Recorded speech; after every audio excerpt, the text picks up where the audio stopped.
Brendan, just after yesterday, you obviously said you were the angriest you've been in football at half-time. The discussion you had at half-time, is that a sort of wider thing that you feel you need to have with the players, or is the hope that having that discussion, that's it done? That's it. Well, the problem is if you speak to them at half-time and then you don't get the reaction. So that's when it's the big problem.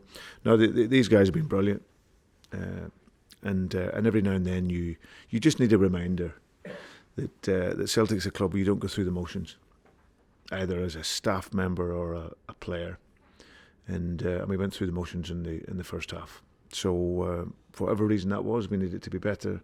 In the second half we were much more intense, much more aggressive in our game, with and without the ball, and you've seen the quality of our goals and the quality of our play. So and that's it. So we move on to the next game. You'll still be expecting a quick start on Wednesday night? Very quick. What kind of game are you expecting against Hibs? Well, it was a good football game the last time we played, and I said after the last game I was complimentary of what Nick's trying to do and his staff. So yeah, we'll expect a good football game. And but for us, the onus is on ourselves. We're at home. We don't want to waste any time in the game like we did yesterday, and in the first half, and like we probably did for about 60 minutes of the game there, we wasted valuable time in creating opportunities and playing the level of football that we want to. So yeah, we expect to be intense right from the kickoff. The Hibs offer quite a different approach from what you get from other teams in Scotland. Yeah, well, they obviously want to build the game from behind. Listen, there's no right or wrong way to play the game, but of course I always admire teams that are coached to play, because it's much more difficult in order to do that. So, and you can see what Nick has done since he's come in. He wants the team to play through the thirds of the pitch. He wants them to be creative, and they've got some very good players. You mentioned the impact you got off the bench from a few of the subs yesterday. Is that encouraging going into this spell of fixtures as well? Is that you're looking for every time you're making these subs? Yeah, but you need that, and I think all the guys come into the game and affected it. So the modern game in particular is not now about just the 11 players that start. You know, sometimes you'll make a few changes, but also you rely on players coming in. Guys like Mikey came into the game yesterday, was outstanding, really direct, fast, and was creative and worked hard. And Jamesy gets his goal. Tomo comes in and creates the third goal. So, but that's a testament to how they train. I think the intensity of our training every day allows them to be at a good level. So when they come into the game, they can make an impact. The next challenge for these guys like Mikey and Tomoki is to start games. Is that you feel that they're kind of players like that are ready to do that as well? Yeah, they'll have the opportunity to do that. Can I ask about Lewis Palmer? That we kind of knocked when he came off. Yeah, it looked like it was his hamstring, but it wasn't. He just had a bit of cramp that set in. So thankfully he's okay. In terms of yesterday, are you confident there won't be another drop off like that? That's the plan. But listen, it's something that can happen, and you see it even with the very best teams. It happens when you're playing so many games. There can be moments where there is a lull, but that's why you're a manager and a coach, because you recognise that, and then you need to have the intervention. And like I say, we're playing a lot of games.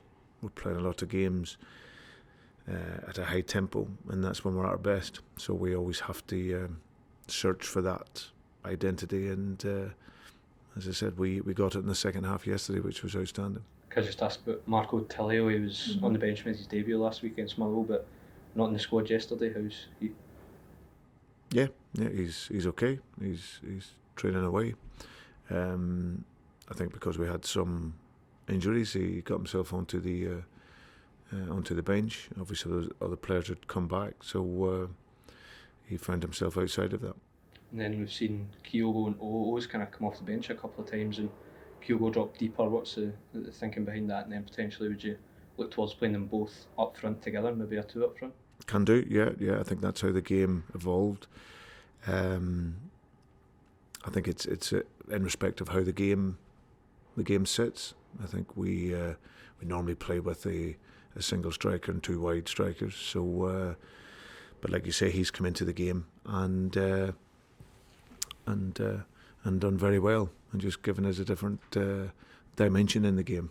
So I've been really pleased with the contribution that was made, and yeah, I'm not averse to playing the two together if that's what the game needs. Brendan, you mentioned that you can't have players going through the motions while at Celtic. That's different to players having off days, but that wasn't off day yesterday, was it?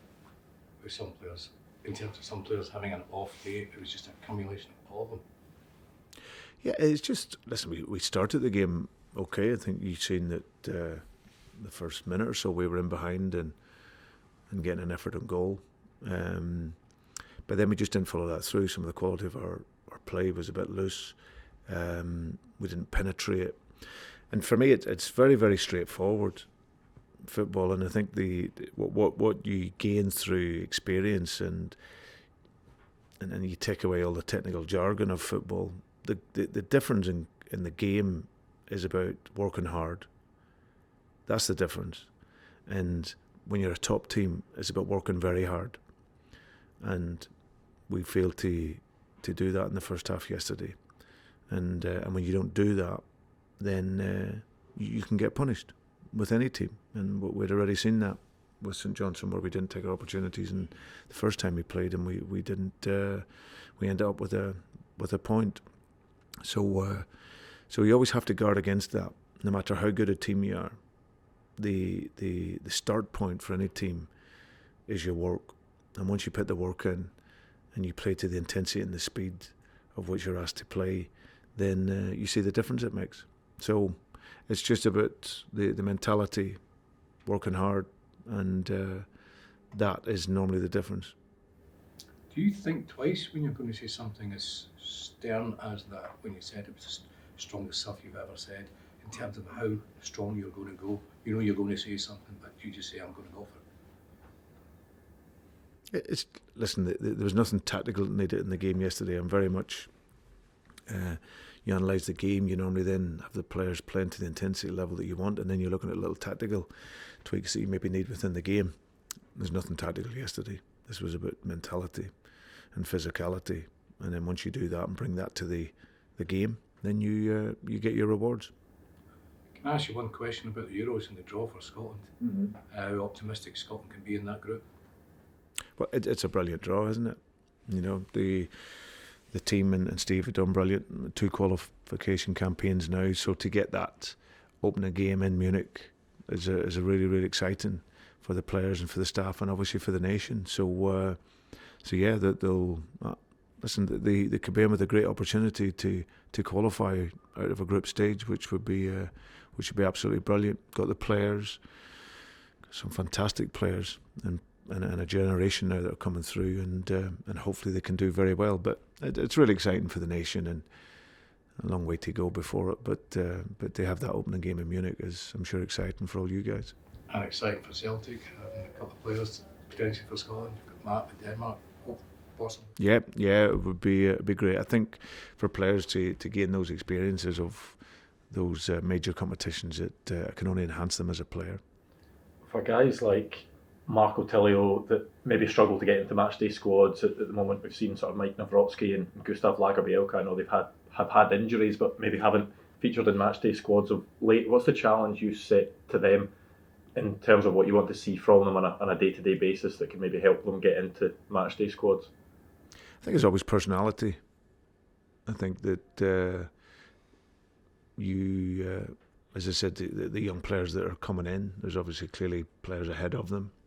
But what always takes my attention is training. You know, I'm out there every day watching training, and when I see players train and work with that personality, then they'll always edge the way closer to my thinking. So, I said before, it's clear our squad is quite big. So there's players that have been ahead of them. Unfortunately for the likes of Mike and Gustav, Scalesy come into the team and really took his opportunity coming in. We get Nat Phillips, who's been brilliant since he's been here, been a real great positive influence. And it's the one area of the team that you don't necessarily want to change too much, especially when both players are fit, because it's all about the the two players playing. So I think for any player, it's all about what they do in training, and that is all they can do. You know, you can't get too disappointed if you're working hard, and then hopefully those opportunities come for you.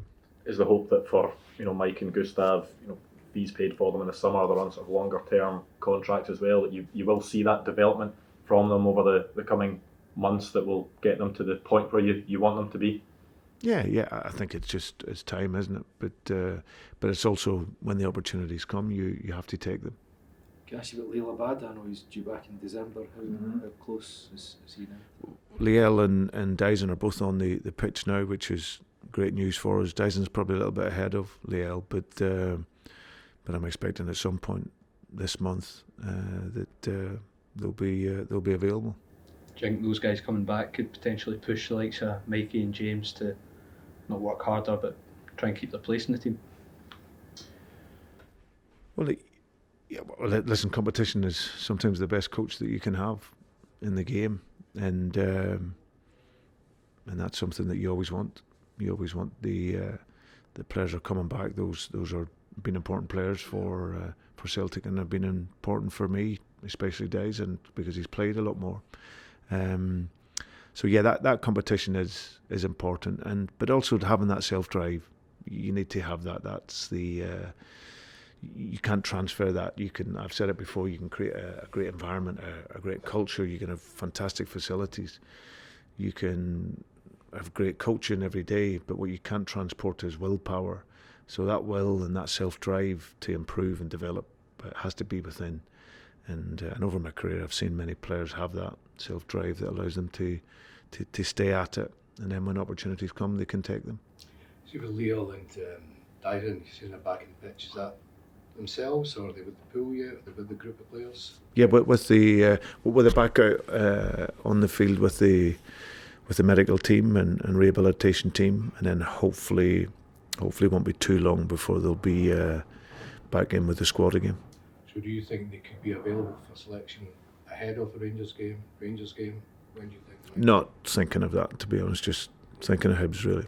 And Rio, how's he coming on? Yeah, it's starting to move. We allowed Rio to go back to Japan and get some work there, because he was in the really early stages, but he's worked very hard there. He returns later on in the week, which will be great, and then we'll assess him when he comes back. You mentioned there the squad size, Brendan. You said after the AGM as well that you wanted to cut the 32 and hopefully add a bit more quality in. You had the conversations with lads that you might want to say something could be a different. Not as of yet, no.